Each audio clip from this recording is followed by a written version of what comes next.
सबसे बड़ी बात है जो आप देख रहे हैं, एक मानवता के नाते भी जिन लोगों को मिलने के लिए जाना चाहिए, जो A to Z की बात कर रहे थे, सबके साथ सबका विश्वास, अभी तक उनकी नुमाइंदगी करने वाले लोग पीड़ित परिवार से नहीं मिले, पीड़ित बच्ची से नहीं मिले। इससे स्पष्ट होता है ये जो मैंने चुप्पी जो है ये घटना को समर्थन है। क्या संकेत दे रहा है?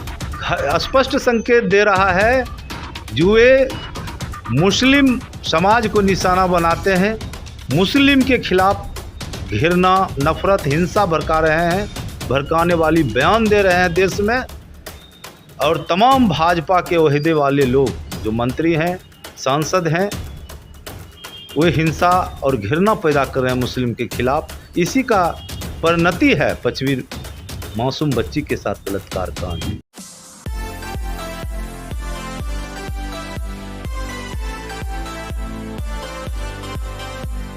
नमस्कार, बेगूसराय फ्रंट लाइन में आपका स्वागत है। इस वक्त मैं ज़िले के माले कार्यालय में हूँ। यहाँ जिला सचिव दिवाकर प्रसाद जी हैं। दिवाकर प्रसाद जी अपनी बेबाकी और स्पष्टवादिता से जाने जाते हैं। किसी भी मुद्दे पर अपनी बात और अपनी पार्टी की बात मुखर होकर रखते हैं। आइए इनसे विभिन्न राजनीति मुद्दों पर बात करते हैं। दिवाकर जी, बीते दिनों जो साहेबपुर कमाल के पचबीर गांव में 2 युवतियों के साथ, या कहिए जो 2 मासूम बच्चियों के साथ जो सामूहिक दुष्कर्म किया गया, इस घटना को आप किस रूप में देख रहे हैं? इस घटना के बारे में आप क्या कहेंगे? क्या लगता है ऐसी हैवानियत घटना?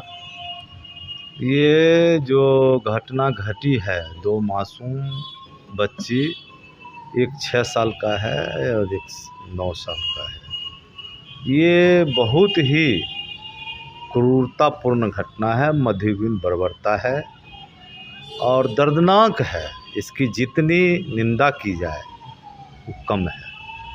और साथ ही साथ इस घटना के खिलाफ वहाँ के हिंदू मुस्लिम एकता का जो परिचय दिया है, ये काबिले तारीफ है। पहली बात, उसे हम सलाम करते हैं और फ्रंट लाइन को भी हम धन्यवाद देते हैं जो आज आप यहाँ आए और हम लोग से बात कर रहे हैं। इस घटना के लिए आप माले से जुड़े हुए हैं और माकपा माले के सचिव भी हैं। आप क्या कर रहे हैं? देखिए, ये तो एक तो घटना ये जिस समय में घटी, 8 मार्च का होली का दिन था और अंतर्राष्ट्रीय महिला दिवस था और 3 बजे दिन में ये घटना घटी। उस दिन पूरे देश रंगों के पर्व में मना रहे थे और महिलाओं अपनी संघर्ष शौर्य गाथा को याद कर रहे थे अंतर्राष्ट्रीय महिला दिवस में।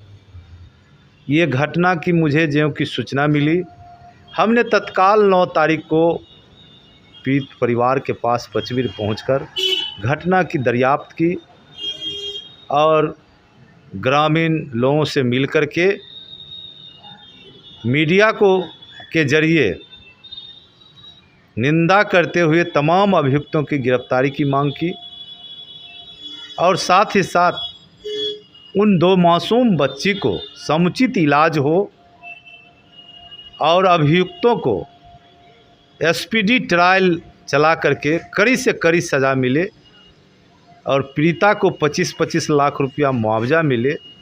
ये तत्काल हमने 9 तारीख को मांग की और 10 को बलिया में इस घटना के खिलाफ भाकपा माले प्रतिवाद मार्च निकाला।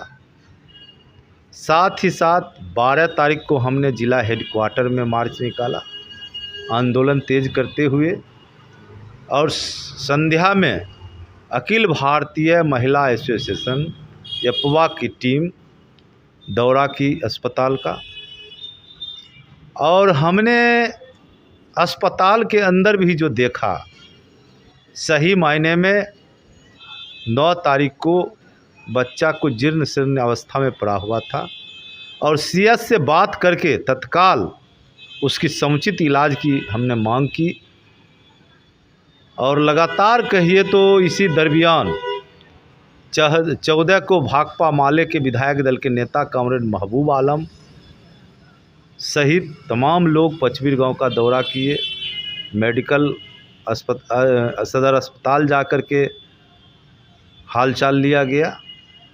और सबसे बड़ी बात है, इसमें विधायक दल के साथ महबूब आलम के साथ मैं भी था। पीड़ित परिवार बिल्कुल भूमिहीन सरकारी ज़मीन पर बसा हुआ है।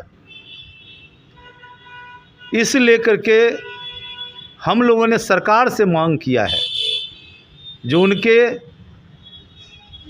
बसने के लिए आप ज़मीन का परवाना कागज़ दीजिए, इंदिरा आवास बनाइए और समुचित मुआवजा दिया जाए।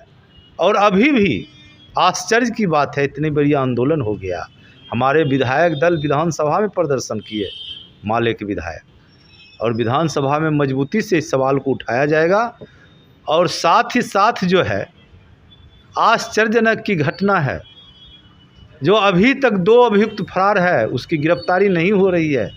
इसमें जो मुख्य अभियुक्त थे वो पुलिस के गिरफ्त में आए कि नहीं? मुख्य अभियुक्त पुलिस के गिरफ्त में आ गई है और बबलू कुमार जो भाजपा बजरंग दल के कार्यकर्ता कहलाते हैं, वे भी, उनकी भी गिरफ्तारी हुई है। और सबसे बड़ी बात है जो आप देख रहे हैं, एक मानवता के नाते भी जिन लोगों को मिलने के लिए जाना चाहिए, जो A to Z की बात कर रहे थे, सबके साथ सबका विश्वास, अभी तक उनकी नुमाइंदगी करने वाले लोग पीड़ित परिवार से नहीं मिले, पीड़ित बच्ची से नहीं मिले। इससे स्पष्ट होता है ये जो माने चुप्पी जो है, ये घटना को समर्थन कर रहा है। ये चुप्पी क्या संकेत दे रहा है? स्पष्ट संकेत दे रहा है जो ये मुस्लिम समाज को निशाना बनाते हैं, मुस्लिम के खिलाफ घृणा, नफरत, हिंसा भड़का रहे हैं, भड़काने वाली बयान दे रहे हैं देश में। और तमाम भाजपा के ओहदे वाले लोग जो मंत्री हैं, सांसद हैं, वे हिंसा और घृणा पैदा कर रहे हैं मुस्लिम के खिलाफ। इसी का परिणति है पचबीर मासूम बच्ची के साथ बलात्कार कांड। और हाल में ही आप देखें किस तरह राजस्थान के जुनैद और नासिर को गौरक्षा समिति के संरक्षक मोनू मनसेर पीट करके जला करके हत्या कर दिया। लेकिन अभी तक इस सवाल पर प्रधानमंत्री चुप्पी साध कर घटना का समर्थन कर रही है और अभी तक गिरफ्तारी मोनू मनसेर की नहीं हुई है। ये बहुत ही दुखद है और मोदी सरकार से हम मांग करते हैं तत्काल गिरफ्तारी हो और देश में हिंसा पर रोक लगे, घृणा पर रोक लगे। और भाजपा का जो फांसीवादी एजेंडा है, मनुवादी एजेंडा है, वे देश के लोकतंत्र और संविधान को कमज़ोर कर रहा है। इस लेकर के हम देश के आवाम, सेकुलर, अमन पसंद लोगों से भी अपील करते हैं, एकजुट होकर के मोदी सरकार के खिलाफ आंदोलन हर स्तर पर तेज हो और दिल्ली के सत्ता से बगैर खदेड़े हम संविधान लोकतंत्र की रक्षा नहीं कर सकते हैं। अभी पीड़िता इलाहाबाद अस्पताल में इलाजरत है, क्या हालत है? अभी तो पीड़िता की जो हालात है सुधार हुआ है और इस लेकर के, लेकिन ख़ास करके बिहार के मुख्यमंत्री नीतीश कुमार से हम मांग करते हैं कि बेगूसराय का दुष्कर्म का घटना जांचने और परखने के लिए कल जब PUCL के राज्य स्तरीय टीम आया, उसको नगर थाना अध्यक्ष ने डिटेन कर रखा। उसके साथ जो अभद्रता किया है, दुर्व्यवहार किया है, उस टीम में मानवतावादी कार्यकर्ता सुधा वर्गीज भी शामिल थे, जो राष्ट्रीय सम्मान पाए हुए हैं। वे बता रही थी, रात हमने 10 बजे थाना अध्यक्ष से बात की, SP DM को मैसेज किया, हस्तक्षेप के बाद जो है PUCL के टीम को मुक्त किया गया है। ये घोर निंदनीय है। हम मांग करते हैं ऐसे पदाधिकारी को, नगर थाना अध्यक्ष को बर्खास्त किया जाए और बिहार में जो भाजपा, बजरंग दल, RSS के जरिए मॉब लिंचिंग की जो घटना बढ़ रही है, ये बलात्कार लंपटी संस्कृति का जो भाजपा संघ परिवार समर्थन कर रही है, इसी का फलाफल है। जो आप सारण में देखिए, गया का बेलागंज में देखिए, मॉब लिंचिंग करके अल्पसंख्यक की हत्या हुई है। और जब बलात्कार का सवाल आता है तो बलात्कारियों को सम्मानित करने के लिए भाजपा संघ परिवार आगे आ जाता है। कठुआ में आपने देखे, केंद्रीय सरकार और राज्य की सरकार से आप कितना संतुष्ट हैं? देखिए, केंद्रीय सरकार से हम कहीं से भी संतुष्ट नहीं हैं, क्योंकि वे देश की जनता के हित में काम नहीं कर रही है। वो देश में नफरत, हिंसा और घृणा की राजनीति कर रही है। इस लेकर के लोकतंत्र संविधान बचाने के लिए आंदोलन तेज करना चाहिए। जहाँ तक राज्य की बात है, हाल में ही महागठबंधन सरकार अपने अस्तित्व में आई है और भाजपा को सत्ता से बाहर किया गया है। इसका साफ साफ बेचैनी देखने के लिए मिल रहा है। जो आज भाजपा संरक्षित बिहार में अपराध चल रहा है, फल फूल रहा चल रहा है और मॉब लिंचिंग किया जा रहा है मुस्लिमों के साथ, ये घोर निंदनीय है। और बलात्कार, हत्या जहां भी हो रहा है उसका संरक्षण भाजपा कर रहा है। वामपंथी दलों में सबसे ज़्यादा आपके विधायक हैं, आपकी भूमिका क्या है? देखिए, भाकपा माले का सबसे अभी विधायक दल 12 का है।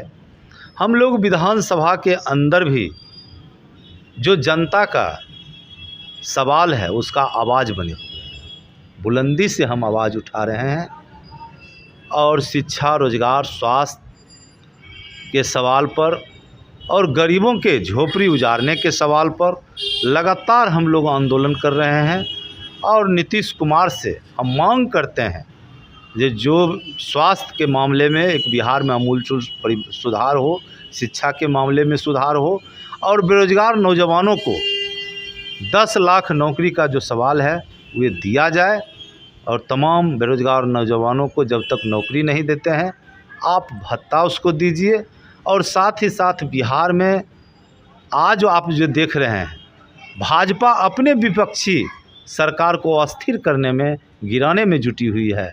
हाल में आपने देखे किस तरह माने यूपी, बिहार, झारखंड के मजदूर जो तमिलनाडु में काम कर रहे थे, प्रवासी मजदूर, उसके बारे में तमिलनाडु के लोग के ऊपर आरोप लगाया गया जो माने हिंदी भाषी मजदूरों को हत्या कर रहा, मार रहा है, पीट रहा है, भगा रहा है। और इस आधार पर विजय सिन्हा, भाजपा के प्रतिपक्ष नेता, विधानसभा में ये महागठबंधन सरकार को अस्थिर करने का के लिए शोर शराबा किया गया। और ये जब जांच हुई तो बजाप्ते बिहार के पटना में भाजपा बजरंग दल समर्थित पत्रकार मनीष कश्यप के नेतृत्व में ये फेक वीडियो शूटिंग हुआ और इसके ज़रिए जो है अफवाह फैलाया जा रहा है। हम मांग करते हैं भाजपा के जो विधायक, विधानसभा के प्रतिपक्ष नेता हैं, वे माफ़ी मांगे और विशेषाधिकार नोटिस जारी करे और विधानसभा से इनकी सदस्यता समाप्त करे। लोकसभा चुनाव निकट है, लोकसभा चुनाव में आपकी क्या, माले पार्टी की क्या भूमिका होगी? इस बार आप किसको समर्थन देंगे? देखिए, हमारी पार्टी का जहाँ तक भूमिका है, हमारी पार्टी ये भाजपा का जो फांसीवादी सरकार है इसके खिलाफ तमाम वाम लोकतांत्रिक ताकत को गोलबंद करेगी और 2024 के चुनाव में हर हाल में हम मोदी सरकार को उखाड़ करके दिल्ली से फेंक देंगे और एक नई लोकतांत्रिक सरकार अस्तित्व में आएगी ताकि देश का संविधान, देश का लोकतंत्र, देश की धर्मनिरपेक्षता, देश की गंगा जमनी तहजीब और संस्कृति की रक्षा की जा सके। यही मेरी भूमिका। क्या गठबंधन में अभी आपकी पार्टी माले भी है? 24 के चुनाव में बेगूसराय से महागठबंधन से कौन उम्मीदवार हो सकते हैं? अभी जहां तक उम्मीदवार का सवाल है, महागठबंधन में कौन दल के हिस्से में बेगूसराय सीट जाता है। उसके बाद महागठबंधन में बहुत सारे उम्मीदवार बनने लायक हैं, कमी नहीं है। क्या माले अपनी दावेदारी पेश कर सकते हैं? माले की जहाँ तक बात है, माले निश्चित रूप से राज्य में लोकसभा चुनाव में अपनी मजबूत दावेदारी पेश करेगी और महागठबंधन जब बनेगा तो हमारी उसमें अहम भूमिका होगी। और हाल के दिनों में आपने देखा जो लोकतंत्र बचाओ देश बचाओ 15 फरवरी की जो रैली थी गांधी मैदान में, लाखों लोगों ने रैली में भाग लेकर के भाकपा माले के नेतृत्व में तमाम विपक्ष के लोगों को गोलबंद किया और 18 फरवरी को बजाबते विपक्षी एकता के सवाल पर सेशन हुआ, जिसमें तेजस्वी यादव, नीतीश जी और कपिल सिब्बल साहब कांग्रेस के बहुत सारे नामी ग्रामी चेहरा उसमें शामिल हुए और भाजपा के खिलाफ संघर्ष में एका होने का उन्होंने संकेत दिया। माले बेगूसराय से विधानसभा चुनाव क्यों नहीं लड़ती? माले बेगूसराय से विधानसभा का चुनाव लड़ी है, ऐसी कोई बात नहीं है। लेकिन जब महागठबंधन बनी तो महागठबंधन में जो तय हुआ, तय मुताबिक हम लोग चुनाव लड़े और उसमें अच्छी सफलता भी मिली। और आगे से निश्चित रूप से बेगूसराय जैसे महत्वपूर्ण ज़िला में हम अपनी दावेदारी विधानसभा में पेश करेंगे और चुनाव लड़ेंगे, सफल भी होंगे। और आज हम नहीं जीते हुए हैं विधानसभा से, फिर भी जनता के विभिन्न घटनाक्रमों में विभिन्न सवालों को लेकर के, चाहे वे इज्जत सम्मान का सवाल हो, रोजगार का सवाल हो, ज़मीन आवास का सवाल हो, सामंती जुल्म हो या पुलिसिया जुल्म हो, इसके खिलाफ हमारी पार्टी भाकपा माले बेगूसराय में लगातार अपनी आंदोलन के जरिए उपस्थिति दर्ज की। क्या आप विधानसभा का चुनाव लड़ेंगे? देखिए, माले में ऐसी कोई बात नहीं है जब हम चुनाव लड़ें। माले में पार्टी का जो भी फैसला होगा, जो भी साथी चुनाव लड़ेंगे तो हम लड़ेंगे। माले के जिला सचिव दिवाकर प्रसाद जी हमसे बातचीत कर रहे थे। इन्होंने अपनी बेबाकी से विभिन्न मुद्दों पर अपनी राय प्रकट किया। देखते रहिए बेगूसराय फ्रंट लाइन। मिलते हैं अगली वीडियो में। धन्यवाद।